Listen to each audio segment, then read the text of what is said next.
안녕하세요. 저는 케냐 목장 목원 송진아입니다.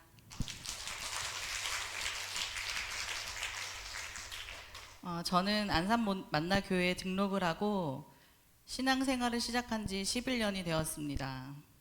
신앙생활을 시작하고 하나님께서 처음으로 저에게 주신 마음은 관계의 회복이었습니다. 부모님과의 관계, 그리고 남편과의 관계를 회복시켜 주셨고, 저로서는 할 수 없는 용서하는 마음을 부어주셨습니다.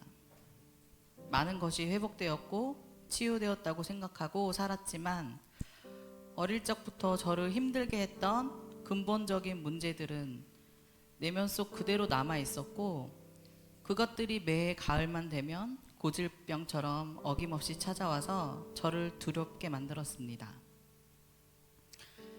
이러한 문제들로 목장 모임에서 나누던 중 목자님께서 자유케 하는 상 공부를 권면해 주셨고, 저는 순종하며 상 공부를 시작하게 되었습니다. 오늘 저는 자유케 하는 삶과 목사님께 받은 내적 치유와 치유 집회를 통해 받은 은혜를 나누려고 합니다. 저는 부모님을 완전히 용서했다고 생각하면서 살았습니다. 외도로 집을 나간 아빠와 그 상처로 매일 울며 술을 마시던 엄마, 그 두 분의 부재로 방치된 저와 동생, 7살 작은 키로 창문 밖이 보이지 않아 노란색 블록통을 밟고 올라가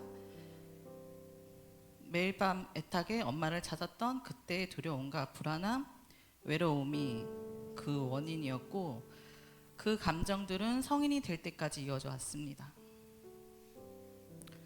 목사님께서 해주신 내적 치유 시간 가운데 기도를 통해 7살의 부모님을 용서할 수 있었습니다.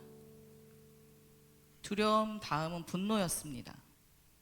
분노의 원인은 할아버지의 폭력이었고 선생님들의 폭행이었습니다. 4학년 때부터 할머니, 할아버지와 살게 되었는데, 할아버지는 성격이 욱하셨고 말보다 손이 먼저 나가는 분이셔서 조금만 잘못해도 맞았고, 저희뿐만 아니라 할머니를 때리는 모습을 보며 자랐습니다. 그래서인지 결혼을 하고 남편과 말다툼이 있을 때는 조금만 큰 소리를 내어도 어릴 적 할아버지와 오버랩이 되면서 그때 감정들이 고스란히 느껴졌고, 저는 더 크게 화를 내며 싸웠습니다. 이러한 문제들도 목사님께서 해주신 내적 치유 시간 가운데 할아버지도 피해자였다는 것을 말씀해 주셨고, 기도 가운데 진심으로 용서할 수 있었습니다. 세 번째는 가면 쓴 삶이었는데요. 중학교 2학년 때 도시락을 싸다가 급식으로 바뀌면서 급식비를 내야 했지만 부모님 두 분은 어떠한 지원도 해주시지 않았고, 가난한 할아버지와 할머니는 사립학교 교육비도 감당하기 힘들어 하셨기에 급식비를 내지 못했고, 급식은 한 번도 먹어본 적이 없었습니다. 어린 마음에 너무 창피했습니다.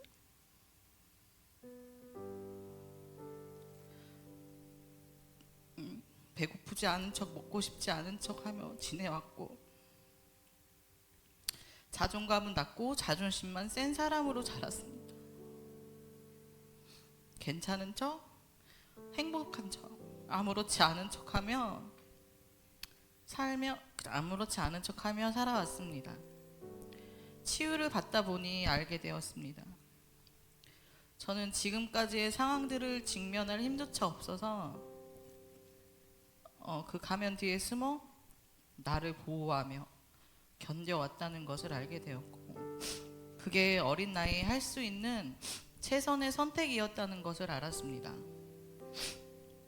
상공부와 내적 치유를 통해 생각나게 해주신 어릴 적부터 지은 모든 죄를 회개하였고, 모든 상황 속 부모님과 할아버지, 선생님들을 진심으로 용서하였습니다. 나도 모르게 말했던 내적 맹세들을 하나하나 회개하였고, 저희 집에 내려오는 저주들, 분노와 중독과 자살의 죄들을 회개하였습니다. 쓴뿌리의 기대감을 십자가에 못 박았습니다. 치유 집회 때 기도 제목이 한 가지 있었습니다. 17살 때 집에 혼자 있었는데 새벽 3시쯤 누군가 찾아왔고 문을 두드렸습니다. 저는 너무 무서워서 할아버지가 계신 척 크게 할아버지를 불렀지만 너무 두렵고 무서웠습니다. 그래서 골목이 보이는 작은 방 창문으로 보고 있는데 그 남자와 눈이 마주쳤습니다. 집에는 전화기도 끊기고 핸드폰도 없었던 그때여서, 그리고 그때의 기억이 저를 힘들게 하였고, 다행히 그때 아무 일도 일어나지 않았지만 그때 왜 우리 집에 왔지? 왜 우리 집에 온 걸까? 누구였을까? 하는 질문이, 숨이 쉬어지지 않는 그 두려움이 매년 찬바람이 불면 찾아왔고 어른이 되어서도 너무 힘들었습니다. 하나님 그때 계셨어요? 저 정말 무서웠는데 그때 계셨어요? 하면서 어른이 되었는데도 제 자아는 그때였었고, 그래서 치유 집회 때 이 문제들을 꼭 해결하고 싶었고 누구를 통해서라도 듣고 싶었습니다.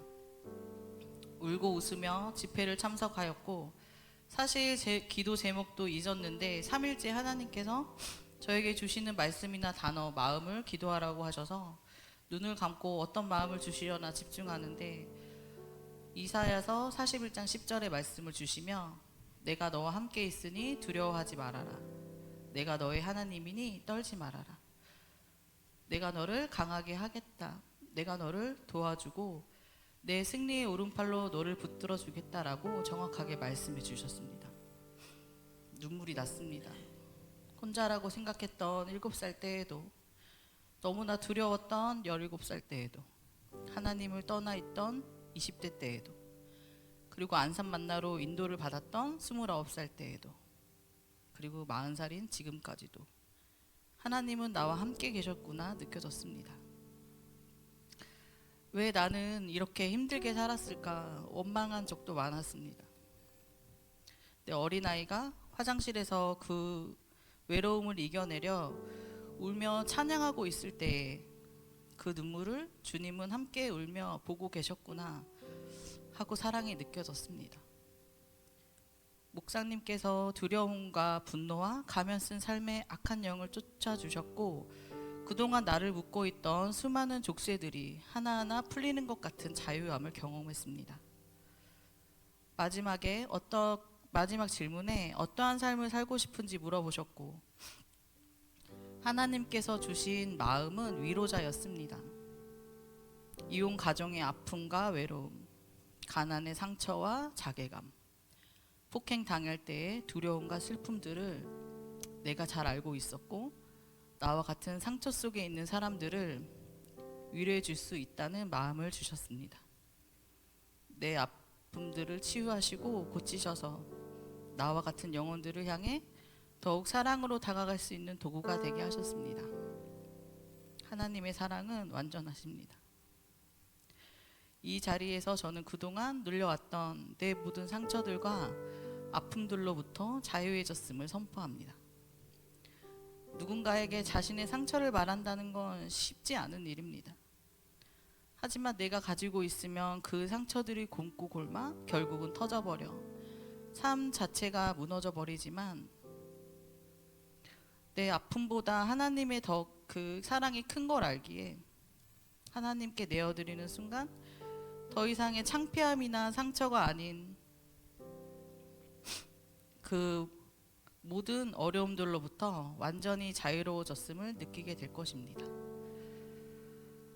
혹시 우리 공동체 안에도 저와 같은 아픔과 상처가 있는 분이 계시다면 내적 치유를 통해 완전히 자유를 찾으시기를 꼭 권면해 드립니다.